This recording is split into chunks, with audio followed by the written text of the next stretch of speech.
Hi, everybody. Chris Voltz here. Can you hear me? Yep. Okay. And Chris, hello. Hello. It looks like video is disabled, so I won't be able to. Okay. Voice is good. Great. Good evening, everyone. It's August 12th, 2024 at 6 p.m. and I'd like to call the policy meeting of the Mount Lebanon Board of School Directors to order. Present, we have Mr. Hoffman, Mr. Peterson, myself, Mrs. Gensel, Dr. Fries, Dr. Davis, Dr. Schulo, Dr. Schumann, and Mrs. Connolly. I'm covering for Mrs. Guth tonight, and I'll let Dr. Fries fill in anything I miss. But this year, we'll be converting our policy format to the PSBA format, which is used by most districts in the state. It's different than what we've been doing. We plan to systematically review and update policies while prioritizing any that need to be updated this year. For instance, Title IX and bullying harassment must be reviewed earlier due to federal updates and requirements. When complete, all new policies will be added to board docs, and we hope that this will create more transparency for the board as well as the community. In addition to this change, this year, all policy meetings will be held at 6 p.m. ahead of the monthly board discussion meeting. We will be available, obviously, in person and then also on Zoom. The policies being covered each week will be available on board docs the Thursday before each of those meetings, I believe. This will, again, allow for additional transparency for the community to have everything scheduled ahead of time. So this evening, as most of you know who are sitting here, we're going to be looking at three different policies, really four. The old JICD policy, which was anti-bullying, will become 249 in PSBA speak, bullying and cyberbullying.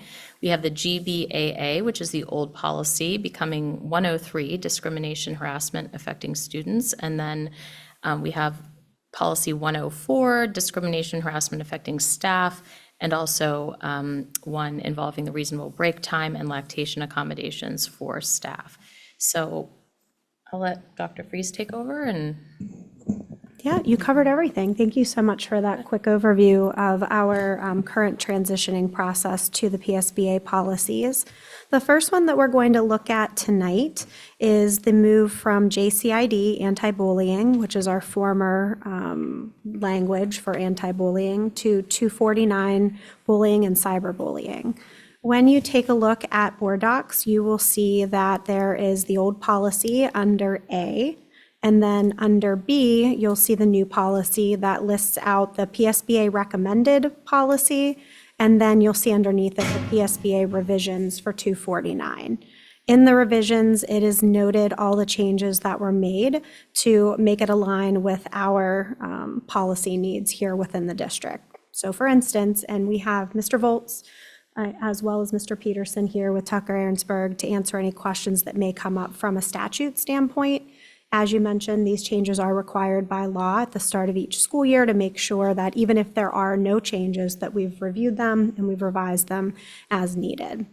So in the PSBA policy, you will see under purpose that there is our statement that we took from our old policy related to the goal of the district to establish a secure school environment conducive to teaching and student learning that's free from threat, harassment, and any type of bullying behavior for any reason, including a membership in any protected class, including but not limited to race, color, age, creed, religion, sex, gender, gender identity, sexual orientation, ancestry, national origin, familial status, language, genetic information, pregnancy, or handicapped or disability. One of the district's core values calls for each member of our learning community to demonstrate respect towards others. Another item that was added here to align with our former board policy is related to objective. And you'll see underneath here, taken directly from our old policy, are the top 5 objectives that we have for this policy. Provide a safe and positive environment for learning through prompt resolution of bullying incidents. Educate students, employees, and parents about bullying, its adverse impact on students in the district generally, and how to prevent and resolve bullying incidents so as to minimize the potential for bullying.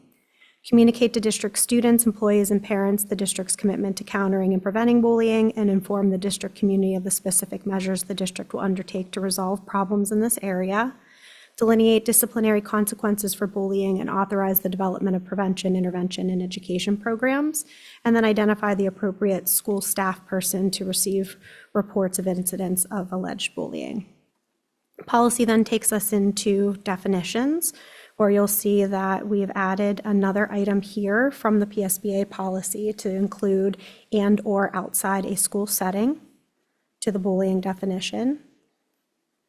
And then as we get further into this policy, the next change that you will note is under authority. And under authority, it provides that the board directs, this is an addition, the board directs that verbal and written complaints of bullying shall be investigated promptly.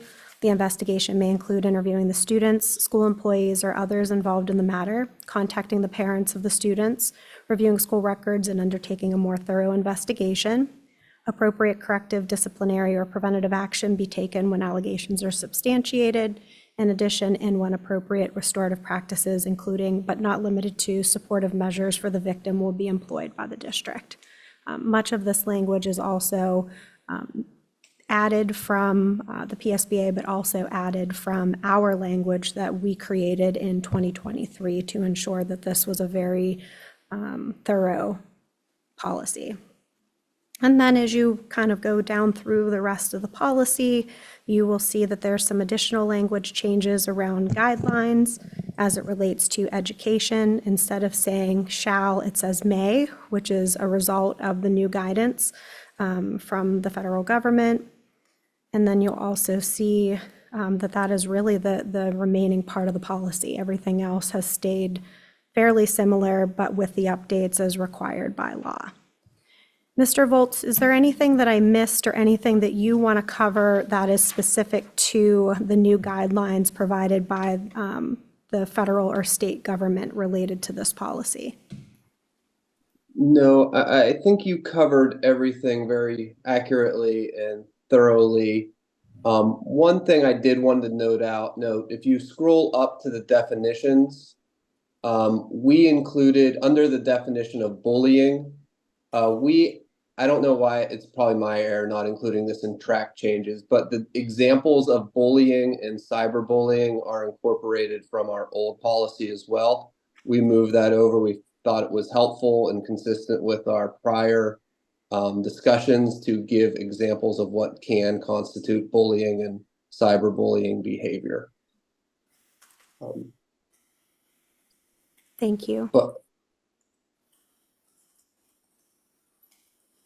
Do you have any questions for us from the board?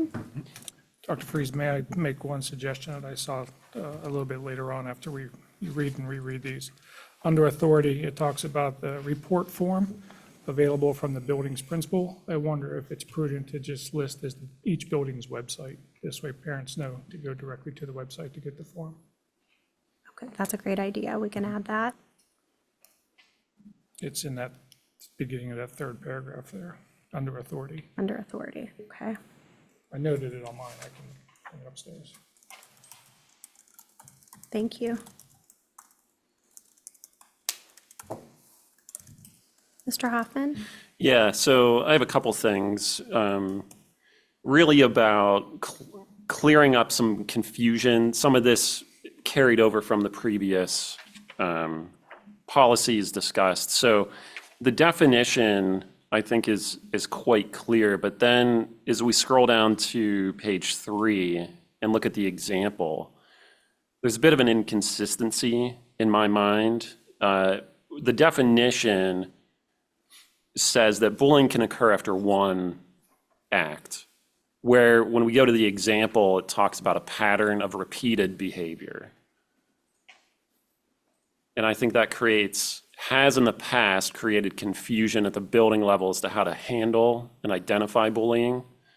And I would like to see us be more specific and consistent throughout. Okay. Where would you, so that's line, is that 3? Okay, got it.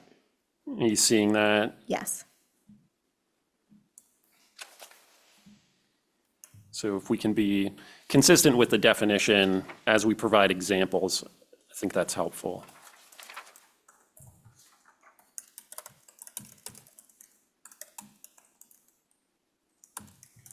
Okay, got it. The second item is that on page 2, the definition is specific that bullying occurs between students.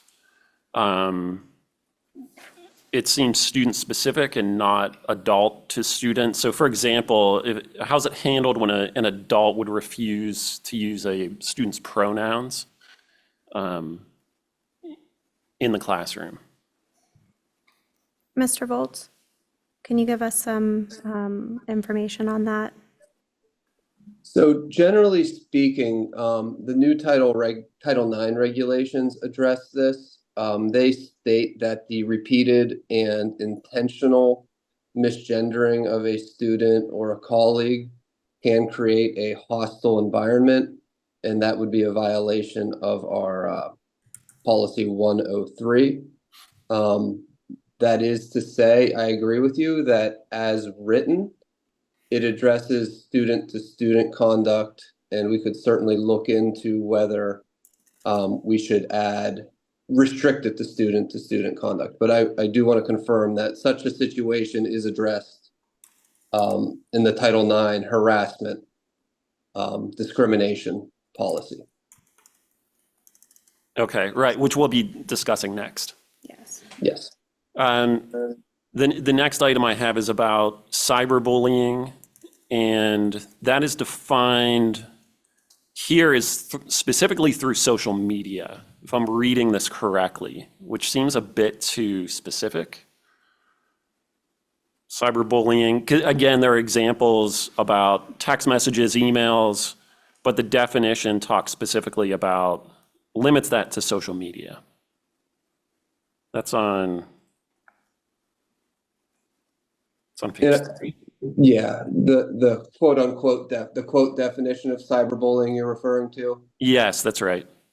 Yeah. This was and I agree, right? Why would a text message not, if it's not, even if it's not social media, count? I agree. That's a unnecessary restriction. Okay. And I don't think that was the intent. Yeah, I didn't think it was the intent, but obviously we want to be as clear as possible here.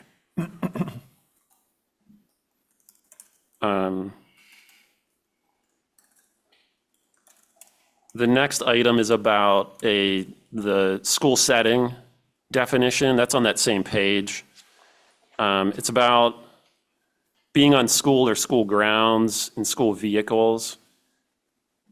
It looks like this comes from PA code, that definition may be pulled from there. I'm wondering about school-issued devices being on the school network as well, if those items could be included there. You are correct that that definition comes from the school code. That is what they put as their definition of school setting. As Melissa read earlier, we exercised our discretion, and we did this in our previous policy to give us authority to conduct that occurs outside of the school setting if it constitutes bullying and has an impact on the school. So I think we would be covered if quote unquote cyberbullying was happening via a school issued device off campus if it had an impact in our school. And we may not want to limit it and put that in there only because not all of our students have school-issued devices. So this allows us that it's the location, not necessarily the means, but the location of school, on school grounds, in school vehicles, designated bus stops, activity sponsored, supervised. It kind of gives you kind of more of a general overview so that we can capture all of those areas.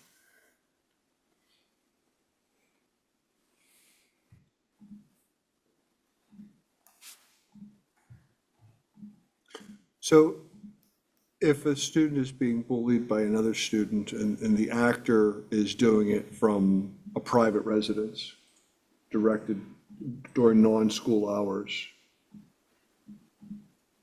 I think he talked, Mr. Volk talked about if it has an impact on education in the school environment, then, we interpreted that our policies will apply in that regard, Yes, that's correct, and that we have the right to investigate them. for sure. So under the definition of bullying, it adds which occurs in a school setting and/or outside of a school setting, which does expand the definition over what Okay. others do. Okay. Thank you.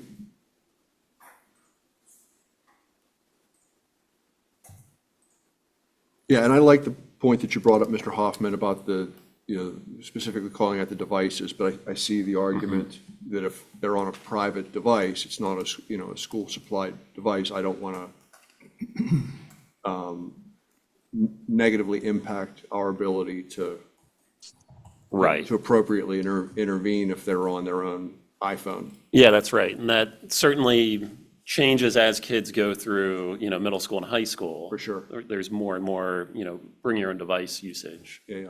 at those ages. So, yeah, certainly want to capture all of that.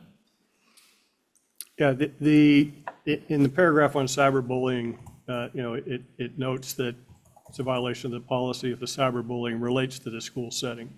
I think the intent there is the harm is inflicted from a home on the weekend, but it's impacting the student's ability to obtain an education here. That, the launching point of the offensive material doesn't matter.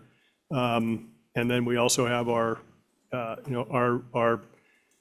internet use policy is not limited to, activity within the school buildings. Yeah. Got it. Thank you. But we can certainly take a look at whether, we want to expand that so that nobody gets confused and thinks that their activity away from school is free. Free for all. Yeah.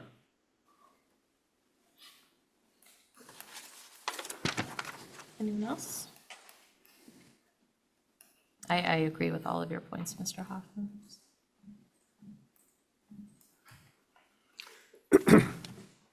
Ready for the next one? I think so. Okay, so the next one is an update using the PSBA language from GBAA, which it'll now be 103, discrimination, harassment affecting students. In board docs, it's set up the same way, where you get an opportunity to look at the old policy, the draft version from PSBA, and then our revisions. So when you take a look at this policy, you will note that there's a few additions to here as well. This is all related to the updates that were provided to us based upon the Title IX updates. I will make the comment that Title IX is really interesting because they start the process like 3 years, and it takes them about 3 years to process it. So this could change next year or the year after, but we do a really good job of each year taking a look at what the standards are and updating those. So the newest addition that you will see here is under authority. And under authority, you will notice that it adds, this policy shall govern all incidents occurring after the 2024 final rule entitled Discrimination on the Basis of Sex in Education Programs or Activities Receiving Federal Financial Assistance, the 2024 final rule, become effective, which is August the 1st of 2024, unless enjoined by a court of competent jurisdiction. In the event the conduct occurs prior to the effective date of the 2024 final rule, board policy GBAA and associated procedures shall govern. So Chris, I'm going to ask you to define that in regular people terms, because in my regular people terms, it would be more or less that if an incident occurred prior to August 1st, we will go back and use the former policy GBAA based upon the standards set forth in this new Title IX update. But Chris, I will let you be the one to give the actual information. Yeah, you're right. As we all remember, in 2020, the Trump administration released Title IX regulations that we implemented and are more or less policy GBAA. In April of this year, the Biden administration released new Title IX regulations, which went into effect on August 1st. They specifically say that any action that occurs prior to August 1st follows the old rules. The curveball we have to deal with and navigate is that these new regulations have been challenged in multiple courts around the country. None of ours, not the Third Circuit, no Pennsylvania courts, but in Kansas, the court issued an injunction and enjoined the enforcement of these rules in any school district where a parent, in any school, excuse me, not school district, in any school where a parent is a member of the group Moms for Liberty. And if the Moms for Liberty provides that court with the school, then these new rules are more or less enjoined to go into effect until that case gets resolved. As of now, July 31st, none of our schools have been listed. But that's why that awkward language is in there about unless enjoined. It goes into effect August 1st because the court from Kansas made another interesting ruling where, if Moms for Liberty can add new members any day and that his ruling will go into effect. So that's all this is saying, is that if we get enjoined, we will follow the old rules. And I was on a conference call for the Education Law Center this afternoon, and I spoke with their attorney, and she agreed that, if we get named in that injunction, that we follow the procedures GBAA until the lawsuit gets resolved. But as of now, the new regulations are in the effect in their entirety, and we'll proceed with those. Thank you. So for the remainder of the policy, up until we get to the point where we are talking about delegation of responsibility, you will notice that the majority of this policy is related to the PSBA recommended changes to the policy based upon the federal updates. Mr. Volz, do you want to give like a high-level overview of the major changes to Title IX, just so that the board is familiar with the changes since the last time we had a policy update? Yeah, absolutely. One of the major changes that is going to make the administration's job easier is that the investigative process for discrimination complaints has been streamlined.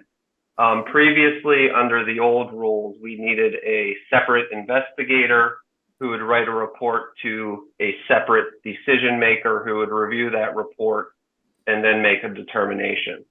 The setup now is that if we elect to do so, that the investigator can be the decision maker. And I think that'll streamline the process. Another important change is that the old Title IX regulations applied mostly to sexual harassment.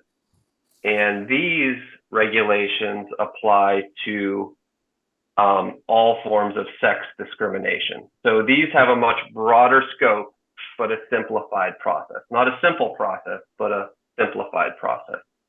The reason these regulations have been challenged around the country is because they have taken an expansive interpretation of the phrase on the basis of sex. And that's what Title IX prohibits. It prohibits discrimination on the basis of sex. These regulations clarify that on the basis of sex is much more than biological sex.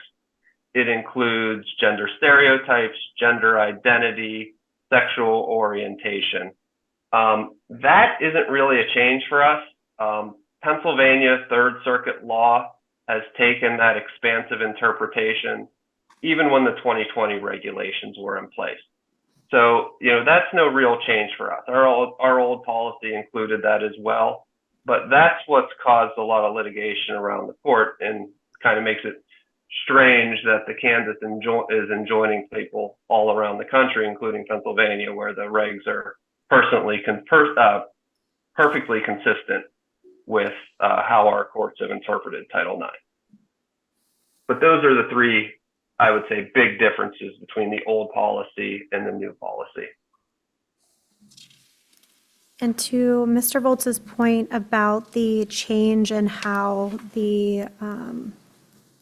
get down to this, it's the section listed as delegation of responsibility.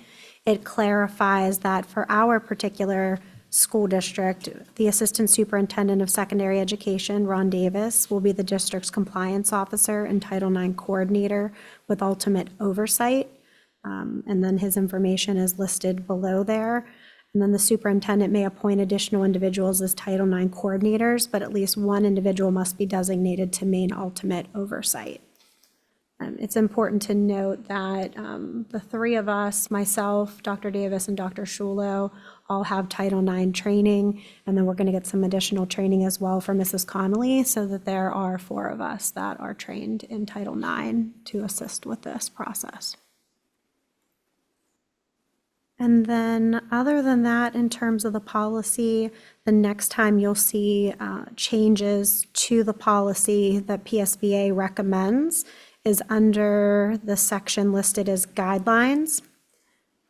It is paragraph 9, where it states when a school employee has information about conduct that may reasonably constitute sex discrimination. For example, an employee suspects or is notified that a student may have been subject to conduct that constitutes a violation of this policy, they shall immediately report the incident to the Title IX coordinator.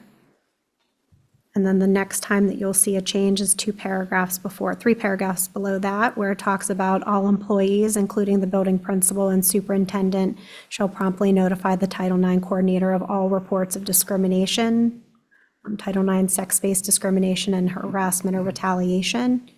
And then the following paragraph, that the Title IX coordinator shall promptly contact the complainant regarding the report to gather additional information as necessary, to discuss the availability of supportive measures, to provide information regarding the district's grievance procedures, and if appropriate, provide information regarding the district's informal resolution procedures. The next time that you will see some additional information related to this policy is further down in the grievances, where it states that the grievance procedures when reports allege Title IX sex-based discrimination or harassment, that the district has adopted grievance procedures that provide for the prompt and equitable resolution of complaints made by students, employees, or other individuals who are participating or attempting to participate in its education program or activity, or by the Title IX coordinator alleging any action that would be prohibited by Title IX or the Title IX regulations. One other thing that I wanted to note in regards to this policy, and Mr. Volz, you can share a little bit more about this, is that in the past, it was almost an expectation that it would be provided, the complaint would be provided to us in writing. As soon as we receive a verbal complaint, it is the case that we can begin acting on that concern. We no longer have to wait for approval from the complainant to investigate and tell us which way to go. It immediately becomes a Title IX investigation. Previously, they could determine if they wanted to follow the right of Title IX or if they wanted to follow the route of just an investigation. Now that no longer is an issue, and it will go, if it deems so, straight to a Title IX investigation. Yeah, you are correct. Previously, we needed to wait for what was known as a formal complaint of sexual harassment to be filed. That requirement no longer exists. Instead, we're required to respond promptly and effectively anytime we have reasonable cause to suspect that sex discrimination might be occurring in our district. So it's a much broader standard and a much larger responsibility to respond, but something, the district will be able to do. And that is the summary of the updates to this policy. Any questions? Yeah, so the issue of the new Title IX regulations being challenged across the country, and, the Moms for Liberty issue, I would anticipate that's going to affect us sooner or later. Given that we live in a state, Pennsylvania, that does have protections specifically around gender identity and sex discrimination, what are some other options for us to ensure that we are protecting students regardless of any outcome in the courts regarding Title IX? For example, I know that Pittsburgh Public Schools back in 2016 passed a few policies that were essentially addendums to their discrimination policy that one specifically was about transgender and gender expansive students, and another one called equity and excellence in education. These policies support that policy, but they're standalone as well and reference quite a bit of PA code in them. Is that one avenue for us to ensure we're protecting students and adhering to state law, regardless of the Title IX disputes? So, Oh, go ahead, Chris. I think you sorry. discussed this today on that call. yeah, we did. Two things, as you mentioned, Mr. Hoffman, the Pennsylvania Humans Relation Commission issued regulations that equally broadly defines on the basis of sex to include gender identity, and we're required to comply with that act.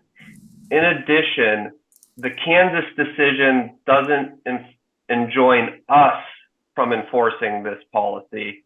It just enjoins the Federal Department of Education from taking action against us. So our policy remains in effect. The only caveat is that you'd use the more lengthy procedures under the old regulation, right? So we do the longer, more tedious process, but the scope of the protections remain the same. This district has always included, gender identity within the definition of on the basis of sex, specifically included in this and the previous, harassment of students policy. So I believe the protections are there regardless of what the federal court in Kansas does. Yeah, in discussion we had about this today, so you've got a trial level court in Kansas saying that this particular regulation is invalid, this new regulation. But here in Pennsylvania, in the Third Circuit, we have an appellate court that covers several states that has concluded that even the old regulations, the ones adopted in the prior administration, that the term sex discrimination in Title IX includes more than just biological sex. So, now maybe the Kansas court has the authority to say you have to go back to the old procedures, but in our view, a Kansas court can't tell an appellate court in Pennsylvania what the phrase sex discrimination means. And again, witness the fact that, first of all, our policy already prohibits it. There's no injunction, that says we can't interpret things. When Chris says all this means is that the federal government can't enforce this is because it's based on that particular regulation. We've had that for quite some time. I know that several years ago, particularly in Pennsylvania, sex discrimination was in fact limited to just biological sex. It did not include LGBT. The definition of discrimination did not. This district added that, quite frankly, before it was required, but then the Human Relations Commission added it. And then after that, the Third Circuit interpreted the term sex discrimination that way. So our view, subject to ever-evolving legal developments, is the district's definition of discrimination was in existence previously and legally. And so we don't really need the new regulations for that. Right. But again, if the regulations are improperly adopted, then that would mean that the plumbing of it, the way you do the investigation and the way you start the complaint, you might have to revert to that. But that wouldn't change the result here. It would just change the process. Just the process, yeah. Yeah, but the intention of PSBA in making this broad, and in fact, actually having two roads in it, that, these are all the prohibited discriminations, but there's one sort of fork in the road. If it happens to be sex, you go the route of the Title IX. Otherwise, you have your own internal procedures. But their goal was to have it all under one policy, because theoretically, if you had multiple ones, you could have a violation where it'd be violating multiple policies and potentially multiple investigations. So at least that in the discussion that we had today with, and it was the Education Law Center, who you probably are familiar with. So, they're a group that has been very active in this arena, and this was their view of the best way to handle it, including, as you might imagine, their view that a Kansas trial court judge can't tell the Third Circuit what the law is. Right. Got it. Thanks. That's really helpful. Dr. Freeze, if I may. When I was looking at GBAA and looking at this, in GBAA, and Mr. Peterson, you probably recall some years back, we entered in the terms genetic information as one of the categories, and I don't know if that carried over into the PSBA policy, so I would suggest in our lists of components that cannot be discriminated against, that we reinsert genetic information. Yeah, I agree. And in fact, we determined it's in 104, Yes, but it's not in 103. correct. So, and there's no reason for it not to be in both. Got it, I'll update that. And one other piece that I noticed between 104 and 103 under harassment, so discrimination other than Title IX under harassment. 104 included language around ostracism, misgendering, and denial of access, and I would think that we would include that same language in 103. Yeah, that was, in fact, Chris and I discussing this today, that they, unless there's something that's truly limited to something only an employee could do, that they should just mirror each other. Correct. That's how I was filtering it. Okay, got it. And my only last question or thought, and Mr. Volz talked a little bit about this already, and I think you mentioned it as well, is this idea of the investigator and the decision maker being permitted to be the same person. Some of the training that I sat through indicated that if that's the route we're going to go, we should indicate that as such in the policy. I don't know if that is consistent with what Tucker has heard, but if that is the case, I think we probably need a statement that talks about the permission for the investigator and decision maker to be the same person. Yeah, let us take a look at that. Certainly. Okay, I captured that as well. One little housekeeping thing, if I could just mention it, as you know, this new format flows from the PSBA system, including the very helpful legal references at the beginning that will be linked. Absolutely. The ones that are statutes or PA code or US code, they're fine. But because a lot of districts adopt this as a whole set at one time, which we're not doing, if you look all the way through that reference list, there's probably 24 references to a policy that doesn't exist here. So I think what we'll need to do, I think the simplest thing maybe is to just add an explanatory paragraph that points out to the reader that if you're looking for that reference, you may not find it yet because it's a work in progress. And even though the terms of those policies may be completely consistent with ours, one of the issues, if you do ever end up in court on your policy, is judges don't like seeing that there's something in a policy that you're not using. So we're going to talk through how to add a reference to the fact that you may find additional information in our policy manual under a different labeled policy, but that unless and until these policies are adopted, you should disregard those references.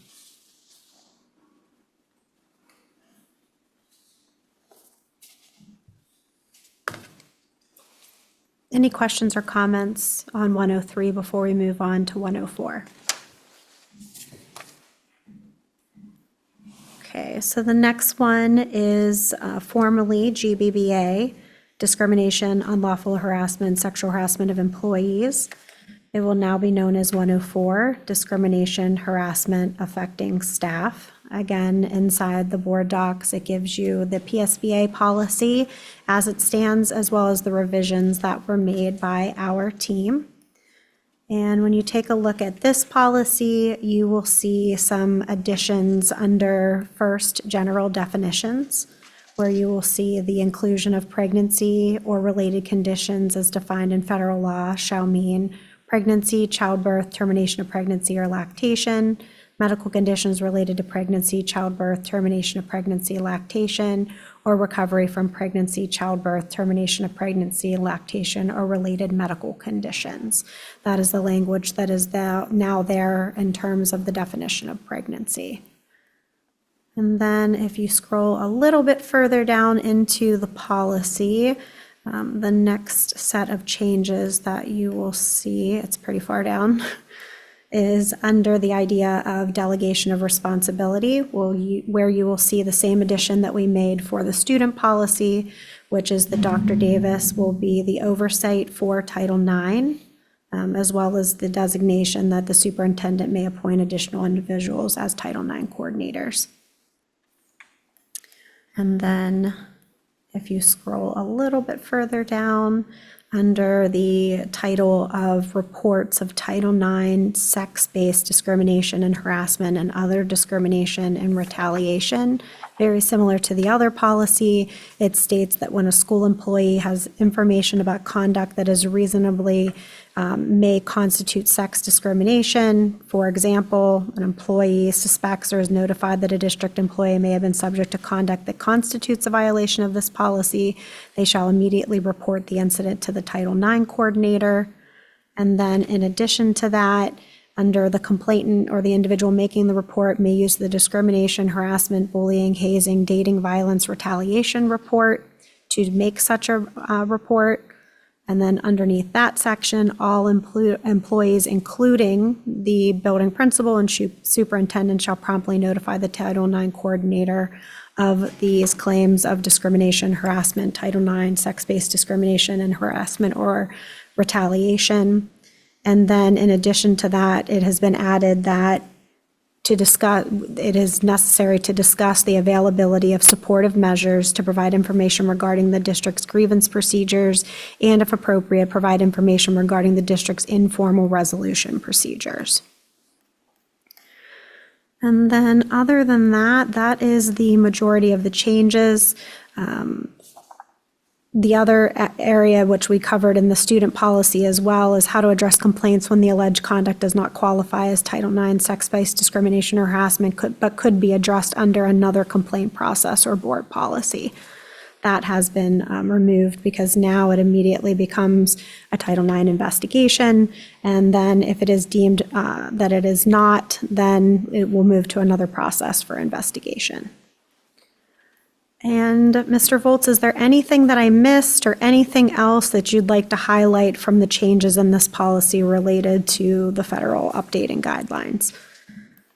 With respect to your last point, the deletion of number 6, our employees certainly know that if something doesn't fall within sex discrimination, it can be referred to another policy. The other 5 are mandated training topics. Number 6 is not. So because it wasn't a mandate, and that's why we recommend that we just delete it. It's not something we need to do, even though it is something we normally do anyway, and that our employees understand that, the referral process works. Just because it doesn't because it doesn't constitute sex discrimination doesn't mean it doesn't violate something else. So that's the reason for that deletion. Okay, any questions about 104? So if I may, I've only got one question. The paragraph about the 2024 final rule, should that be included on the employee document as well? It should. It should, okay. Yes.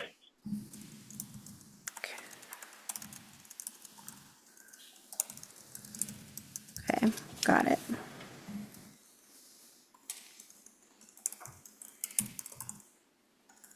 Anything else for this one? Okay, so our final policy for consideration this month is 104.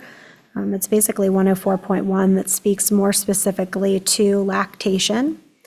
And if you take a look at this one, you will see that this is to provide reasonable break time and lactation accommodations. The district will provide reasonable break times for employees to express breast milk for up to 1 year following the birth of a child, or in accordance with the terms of an applicable collective bargaining agreement. And then the other changes that you will see is requests for reasonable break times and lactation accommodations may be made verbally or in writing to the HR director, building principal, immediate supervisor, who will designate and notify employees of an appropriate place other than a bathroom which may be used to express breast milk. And that is the only updates to that one regarding And lactation. just one additional clarification. This, at least from the PSBA service, is an administrative I regulation. apologize, yes. And so ultimately, I mean, I think board awareness is important, but much like the administrative procedures that we have now, these sort of more tactical things will be implemented, administratively rather than requiring a board vote every time there's a minor change in them. But over the years, there have been many times where a procedural regulation, the administration felt it was important enough that there be public discussion about it at a board meeting just for awareness of the community.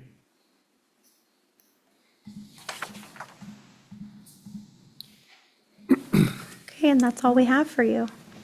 Okay, so if there aren't any other questions, we will bring this to a vote next week. And then just to clarify, as we approve each of the new policies at each meeting this year, the old policy, will we wait till they're all updated before we vote? the Usually old we one? retire the old ones when we adopt the new ones. So the only one that would be different is the one that has to stay in place until that court ruling ends. So other than that, for instance, JICD will be retired and it'll be replaced with 249 bullying and cyberbullying. Okay, so in terms of the website, for instance, which will sort of be in the works all year anyway, we'll see some of the old policies, some of the, and just as we go, update them then. Yes, if the public is interested in viewing the policies, if you go to Board Docs and click on Policies, it will give you a breakdown of all of the current policies that are in place. And then as we begin to convert these over, you'll see policies that are coming off and retiring and new policies that will be here under the appropriate titles. So there, as we reviewed at the May meeting, or maybe it was the June meeting, I think it was the June meeting, I think so. We have for instance, the 000s, which is board governance, and then 100s, 200s, 300s, et cetera, that will begin being added to the board docs as our policies. And if a policy comes up that someone, a board member or otherwise feels it's important to review that's out of line with they can email us and talk Yes. about adding that. Yes, our goal for the policies right now for this first meeting was to address any policy that was required to be updated based upon federal or state regulations. And then from there, starting in the month of September, we'll start with the 000s, which is board governance, and work our way through each of the sets from there on out. And then there'll be some exceptions through the year, federal audit policies that need to be updated every year, reviewed, that sort of thing. And how long do we anticipate it taking to get through? I would predict that by October of next year, we should be fully moved over to PSBA. That's very rigorous. Sorry, I don't want anybody to look at me and think I'm crazy, but I do think that it's possible for us to, you figure we have how many meetings this year, we can do it. I'm confident that we can do it Some of them, I think, will go rather quickly. Yes. And Some then take when more we time. do have something that has sort of developed a local understanding, a lot of discussion, and it doesn't quite fit within the PSBA format. Obviously, there'll be a little more discussion there. Are there any questions or comments from residents?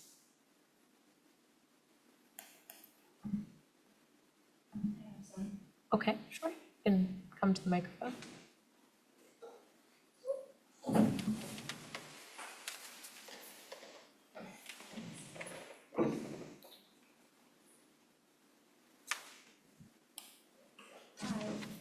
I don't know if I have to formally introduce myself. My name is Emily Zabel. I am just wondering, my family and I are new to the district this year. And so, in taking a look at the anti-bullying process, and the anti-bullying policy, there are some terms in there in the definition that I'm just wondering what certain terms, how they're defined, and is that the discretion of the school? For example, it talks about when bullying interferes with a student's education. How is that determined if a student's education is being interfered with? Is that like a dialogue between if the student identifies it or if the parent identifies it? It talks about the bullying needing to be persistent. What is that? How persistent does it need to be, or pervasive? It also talks about it needing to be severe. I'm just thinking of all different kinds of scenarios, and how are those kinds of terms defined and handled typically? So, Mrs. Sable, we don't respond during school board meetings, but I'll follow up with you in an email if you could leave me your email address before you go, and then we will discuss it at next week's board meeting as well. Okay, thank you. You're welcome. Appreciate it. Welcome to the district as well. Anyone else? Okay, so just as a reminder, as I mentioned at the beginning, these policy meetings will be taking place at 6 p.m. ahead of discussion meetings each month. And policies visited will be posted Thursdays, I think was our goal, right, with everything else, before the meeting. And I think I just need a motion to adjourn. So moved. Second.